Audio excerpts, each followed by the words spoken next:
Now looking at the methods of preparation of alkyne, so the first method of preparation that we have is preparation of alkynes by using vicinal dihalides.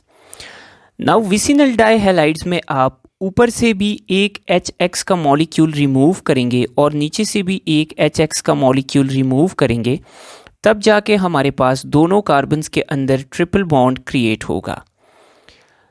Now ये reaction step wise होता है। First step में हम पहले HX को remove करते हैं। Now जिस तरह अल्कीन्स की प्रिपरेशन में हमने HX की रिमूवल के लिए यूज़ किया था एल्कोहलिक KOH, सो हम यहाँ पर भी एल्कोहलिक KOH यूज़ करेंगे।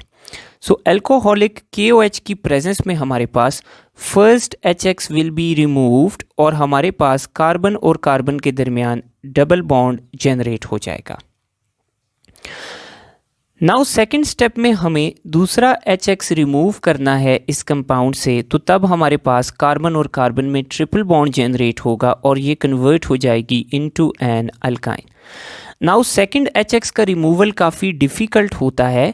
सो अगर हम एल्कोहलिक KOH यूज़ कर रहे हैं तो हमें टेम्परेचर को रेज़ करना पड़ता है फ्रॉम 150 टू 180 डिग्री सेंटीग्रेड, तब जाकर दूसरा HX रिमूव होता है और हमारे पास कार्बन और कार्बन के दरमियान दो पाई बॉन्ड्स बन जाते हैं और यूं विसिनल डाइहैलाइड्स कन्वर्ट हो जाती हैं दो एलिमिनेशंस के थ्रू अल्काइंस के अंदर। नाउ इसमें दो HX की मॉलिक्यूल्स रिमूव हुए हैं विसिनल डाइहैलाइड से, एक ऊपर वाली तरफ से एक नीचे वाली तरफ से। तो फर्स्ट मॉलिक्यूल के लिए हमें टेम्परेचर नहीं देना पड़ता, जबकि सेकंड मॉलिक्यूल को रिमूव करने के लिए हमें टेम्परेचर देना पड़ता है। नाउ अगर हम एल्कोहलिक KOH से ज़्यादा स्ट्रॉन्ग बेस यूज़ करते हैं इस रिएक्शन में, तो ऑर्गेनिक केमिस्ट्री में हाइड्रोक्साइड से ज़्यादा स्ट्रॉन्ग बेस है अमाइड।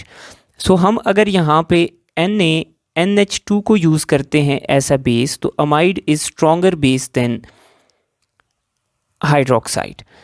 सो अगर हम इस रिएक्शन में अमाइड यूज़ कर रहे हैं तो अमाइड पहले HX को भी इजीली रिमूव कर देगी और अमाइड दूसरे HX को भी इजीली रिमूव कर देगी। अमाइड यूज़ करने के केस में हमें सेकंड स्टेप के अंदर भी टेम्परेचर रिक्वायर्ड नहीं होगा। सो अगर हम एल्कोहलिक KOH यूज़ कर रहे हैं तो हमें सेकंड स्टेप में टेम्परेचर देना पड़ेगा for the removal of second molecule of HX, जबकि अगर हम अमाइड को यूज़ कर रहे हैं ऐसा बेस तो हमें सेकंड स्टेप में भी टेम्परेचर रिक्वायर्ड नहीं होगा। नाउ चूँकि विसिनल डाइहैलाइड से हमने हाइड्रोजन और हैलोजन को रिमूव किया है, so this process is called dehydrohalogenation of vicinal dihalides. Now the second method of preparation of alkynes is by using tetrahalides. Tetrahalides में हमें 4 हैलोजेंस देखने को मिलेंगे। सो इसमें भी हम स्टेप वाइज दो हैलोजेंस को रिमूव करेंगे। सो फर्स्ट 2 हैलोजेंस को रिमूव करने के लिए आई टोल्ड यू कि जब 2 हैलोजेंस को हमने रिमूव करना हो we use zinc. So zinc क्या करेगा, अपने साथ 2 हैलोजेंस को ले जाएगा and it will form ZnX2। Now इन दोनों हैलोजेंस के जाने के बाद दोनों कार्बन्स का एक एक बॉन्ड फ्री हो जाएगा, so they will join with each other forming a double bond. Now next reaction में जिंक अगेन क्या करेगा, बाकी 2 हैलोजेंस को ले जाएगा and it will form a second molecule of ZnX2। तो जब बाकी दोनों हैलोजेंस भी चले जाएंगे तो कार्बन और कार्बन के दरमियान ट्रिपल बॉन्ड क्रिएट हो जाएगा और हमारे पास यूं एक टेट्राहैलाइड कन्वर्ट हो जाएगी into an alkyne.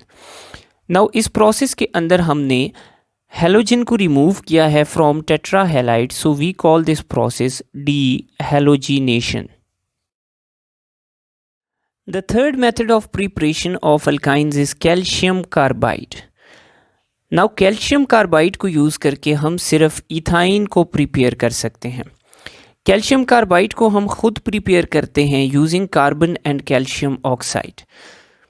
Now this compound is calcium carbide. हम कैल्शियम कार्बाइड को वाटर के साथ रिएक्ट करवाते हैं, यानी हम कैल्शियम कार्बाइड की हाइड्रोलिसिस करेंगे तो इसके रिजल्ट में हमारे पास इथाइन या एसिटाइलिन बनेगी. So this method is specifically for the preparation of ethyne और acetylene. Now during the process of hydrolysis of calcium carbide, so दोनों कार्बन्स वाटर के हाइड्रोजन को अपने साथ अटैच कर लेंगे. सो जब ये दोनों कार्बन्स यानी जिन कार्बन्स के दरमियान ट्रिपल बॉन्ड है ये अपने साथ वाटर के दोनों हाइड्रोजन्स को ऐड करेंगे तो हमारे पास जो रिजल्टिंग कंपाउंड बनेगा that will be ethyne. Now calcium क्या करेगा, कैल्शियम अपने साथ वाटर के दोनों हाइड्रोक्साइड पार्ट को ले जाएगा और कैल्शियम हमारे पास बनाएगा कैल्शियम हाइड्रोक्साइड. सो यूँ हम इंडस्ट्रियली इथाइन या एसिटाइलिन को प्रिपेयर करते हैं using the process of hydrolysis of calcium carbide. The fourth method is by using Kolbe's electrolysis. Kolbe's electrolysis में हम एक अनसेचुरेटेड डाई कार्बोक्सिलिक एसिड का पोटाशियम या सोडियम सॉल्ट लेते हैं. नाउ हम इसकी इलेक्ट्रोलिसिस करते हैं तो इलेक्ट्रोलिसिस में हमारे पास पॉजिटिव और नेगेटिव आयंस एक दूसरे से सेपरेट हो जाते हैं. नाउ ये जो नेगेटिव आयन है it travels towards anode. Anode पर ये नेगेटिव आयन एक कार्बन डाइऑक्साइड और दूसरा कार्बन डाइऑक्साइड रिमूव करता है तो रिजल्टिंग फ्रेगमेंट हमारे पास रह जाता है carbon double bond carbon H and H. So this is the resulting fragment. Carbon dioxide remove हो गई सो ये रिजल्टिंग फ्रेगमेंट है.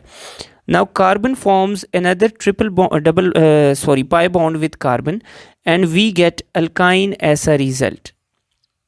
So Kolb's electrolysis में हम alkyne prepare कर सकते हैं using an unsaturated dicarboxylic acid such as maleic acid that we have used here.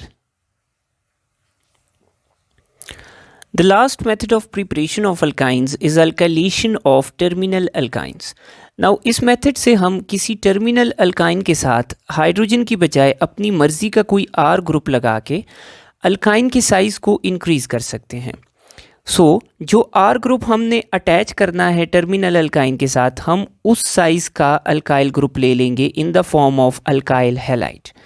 Now ये अल्काइल हैलाइड जब टर्मिनल अल्काइन के साथ रिएक्ट करेगी तो halogen will go away with hydrogen and we will get HX.